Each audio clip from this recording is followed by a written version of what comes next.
देश के प्रधानमंत्री नरेंद्र मोदी के पास विरोधियों की कमी नहीं है और ये विरोध तो इस कदर है कि कभी उनकी पटना की चुनावी रैली में बम फोड़ दिया जाता है तो कभी गुजरात दंगे के बहाने उन्हें फांसी दिलाने की सजा भी रची जाती रही है।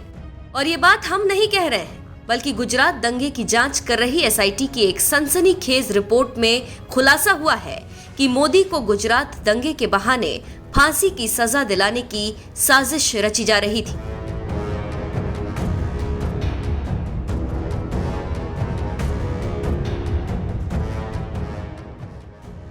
साल 2002 में गोधरा कांड के बाद जब गुजरात में दंगा हुआ था तो उस वक्त गुजरात में बीजेपी की सरकार थी और नरेंद्र मोदी मुख्यमंत्री थे। यही वजह है कि गुजरात दंगे के बहाने विरोधियों ने मोदी को फंसाने की खूब साजिश रची। यहां तक कि 8-8 घंटे तक पूछताछ भी की गई, लेकिन अंत में गुजरात दंगे से कोर्ट ने नरेंद्र मोदी को बरी कर ही दिया। और आज जब एक बार फिर गुजरात दंगे की फाइल खुली है और इस मामले में स्पेशल इन्वेस्टिगेशन टीम यानी एसआईटी ने सामाजिक कार्यकर्ता तीस्ता सीतलवाड़ पर शिकंजा कसना शुरू किया तो एक से एक सनसनीखेज खुलासे हो रहे हैं।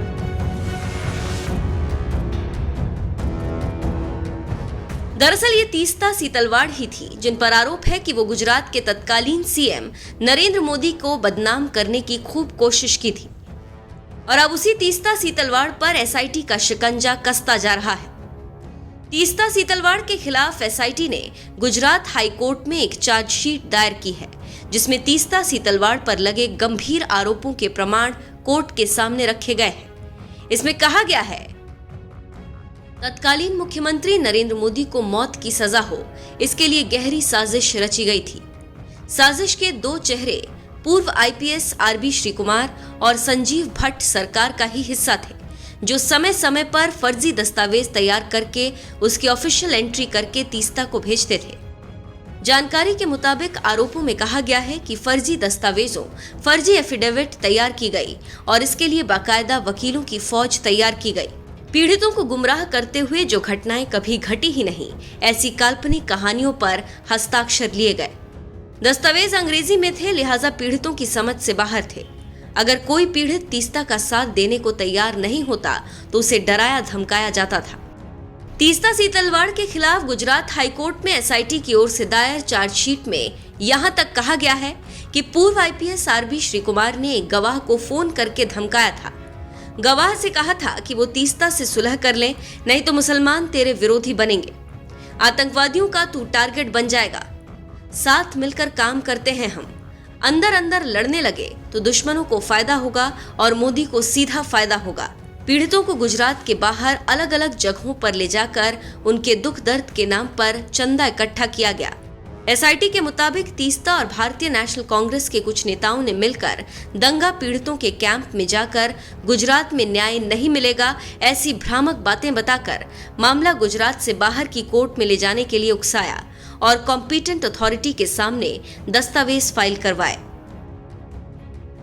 गुजरात हाईकोर्ट में दाखिल एसआईटी की ये रिपोर्ट बता रही है कि तीस्ता सीतलवाड़ ने सामाजिक कार्यकर्ता होने की आड़ में किस तरह से पुलिस अफसरों के साथ मिलकर नरेंद्र मोदी का सियासी करियर खत्म करने की साजिश रची थी। लेकिन वो शायद ये भूल गई थी कि ये मोदी हैं, जो ऐसी तमाम साजिशों को तोड़कर आगे बढ़ने में यकीन रखते हैं। तभी तो आज वो देश के प्रधानमंत्री हैं और तीस्ता सीतलवाड़ के खिलाफ एक बार फिर जांच का शिकंजा कसता जा रहा है। इतना ही नहीं, गुजरात दंगे में तत्कालीन मुख्यमंत्री नरेंद्र मोदी समेत बड़े अधिकारियों को फंसाने के लिए कथित रूप से दस्तावेज गढ़ने की आरोपी तीस्ता सीतलवाड़ को कांग्रेस राज में पुरस्कारों से भी नवाजा गया। 2007 में तत्कालीन राष्ट्रपति एपीजे अब्दुल कलाम ने तीस्ता सीतलवाड़ को पद्मश्री से नवाजा था। 2002 में कांग्रेस ने उन्हें राजीव गांधी राष्ट्रीय सद्भावना पुरस्कार दिया था। इसके अलावा उन्हें 2000 में प्रिंस क्लॉस अवार्ड, 2003 में नूर्नबर्ग अंतर्राष्ट्रीय मानवाधिकार पुरस्कार, 2006 में नानी ए पालकीवाला पुरस्कार और 2009 में कुवैत में भारतीय मुस्लिम संघों के समूह द्वारा उत्कृष्टता पुरस्कार मिल चुके हैं।